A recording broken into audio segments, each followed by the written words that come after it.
Friends, what y'all doing? This story time about to go crazy. You know how you think you know everything about something, but you really don't know nothing at all? And if you already know this story, you ain't never heard it like this. So friends, do y'all want to hear a quick story time about how somewhere is likely the gates to the underworld? I mean, if there was a place that Lucifer himself would come and stay here on this earth, it would be there. This place got to be the portal to hell. And I'm just gonna keep it real with y'all. Too much stuff be going on. The Cecil Hotel. Now, child, why they ain't been closed the doors on this darn building? I mean, the doors were still doing this. I don't understand how. The door should be closed. That's how it should have been, but it's not. And even to this day, you know what? I'm gonna get there. Hold, please. Let's talk about all of the going on to glory, going on to the upper room, and going up yonder over that mountaintop to the other side of the river. It was so much of that going on in this hotel, baby, that I wouldn't even have wanted to work there. It would have had to been a kiosk to check in with a computer. Calm down. Calm down. I can't do it. 1944.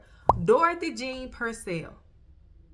Now, Dorothy Jean had a lot going on. She was 19 and she was staying at this hotel with her 38-year-old boyfriend. I said it. Yep, I said it. And at the time, he was sleeping and did not know that his girlfriend was pregnant. Now, unbeknownst to me, I don't know how one could be in a relationship with somebody they're sleeping beside every night and I know they're pregnant. I don't know. Maybe they had to carry the baby in the back. So, while he's sleeping, Dorothy Jean decided to get up, go to the bathroom, and give birth to the baby. Now, you're a different type of strong if you can do that.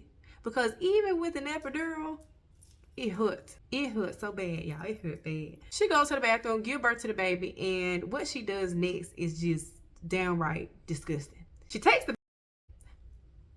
throws it out the window, lands on another rooftop, and she get on in the bed and go back to sleep. Now, when the police find this, and I don't know how it got back to her or being her if no one knew that she was with child, she says that I didn't know that the baby was among the living. So I just threw it on the other rooftop.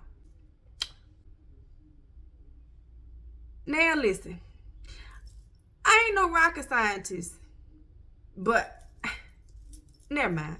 Let me just carry on. See, this has got to be entities in there making these people think and do stuff like this, because this ain't the only time something crazy happened. Among all of the crazy stuff going on here, this hotel is centered right smack dab in the center of Skid Row. There have been so many people that had done jumped, and y'all know what I mean. I got to be careful because you know I got to sense stuff, but they had done jumped on to their demise. That should make you say, we might have to come in here and, you know, throw some holy water, anoint the doors, have a exorcism, do something.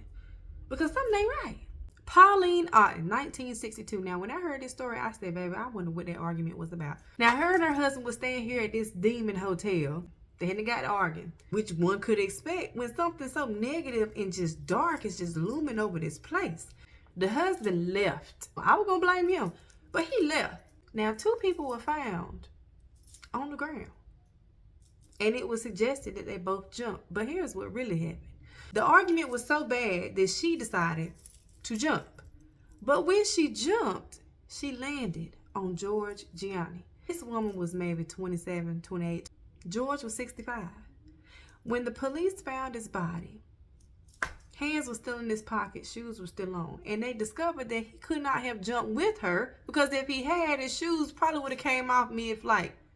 Now, to me, whatever this argument was about, there's another way.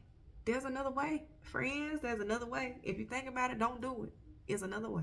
So then I started thinking to myself, for sure after this, they should close this hotel.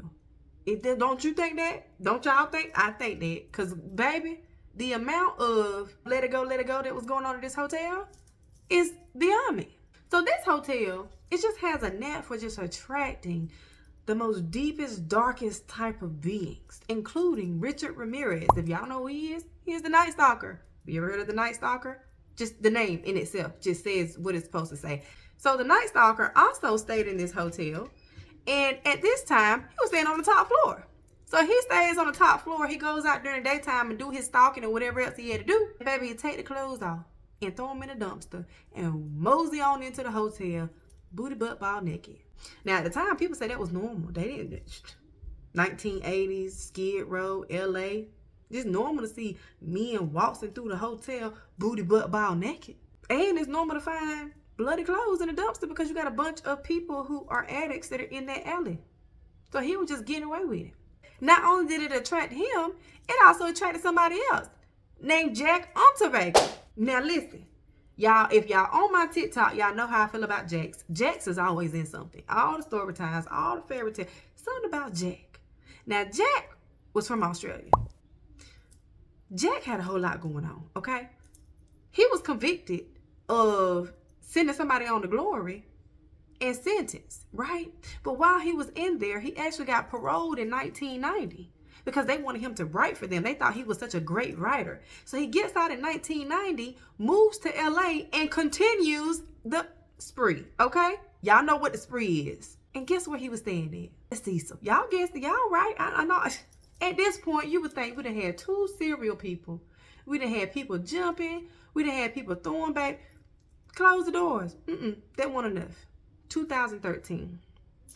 You have a Canadian student come over and stay at this hotel because at this point, the room should have been free. You had to pay me to stay here. I'm not paying you nothing.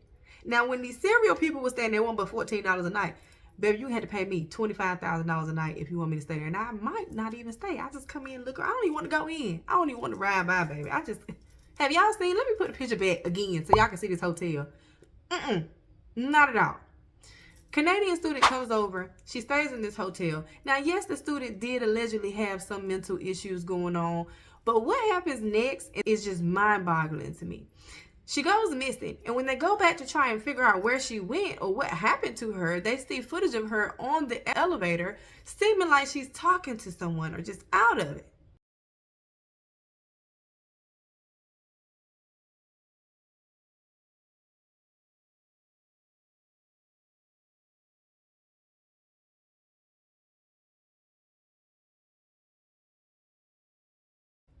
They never knew what happened to her. The residents of the hotel was calling and saying the water tasted funny. Something ain't right with it. Water pressure was low. So the maintenance person goes up and stands on these 11-foot water tanks and sees her in there on the inside. And people are trying to figure out, how did she get in there? How would she have gotten in there and closed the lid? Because you can't tell me somebody else, another serial person, won't stay in there. You just never know, friends. You just never know. Pigeon Goldie. Now, this woman was a retired telephone operator. And everybody loved her. And, of course, she fed the pigeons. And that's where she got her name from. But in 1965, she was also found in her room. Now, she had been SA'd, okay? Not only SA'd, somebody also had to put out a shank and did something with that, too. Y'all know I got to keep it tight. Because YouTube might not get me right. Y'all get what I'm saying. A few hours later, they find a random person walking through the parking lot or the park, and they arrest him for her unaliving. Now, this person ended up going free, which I don't understand how. When was DNA invented? When did they start testing the DNA? I don't even know, friends. If y'all know, drop down in the comments and let me know. This woman didn't make it, and she was staying at this hotel. Now, I kind of feel like nobody. They had 700 rooms. That building need to be imploded, exploded, whatever you want to call it. It need to be gone. The hotel got shut down in 2017 for renovations. But in 2021, it reopened as affordable housing. Baby, they need to close them doors.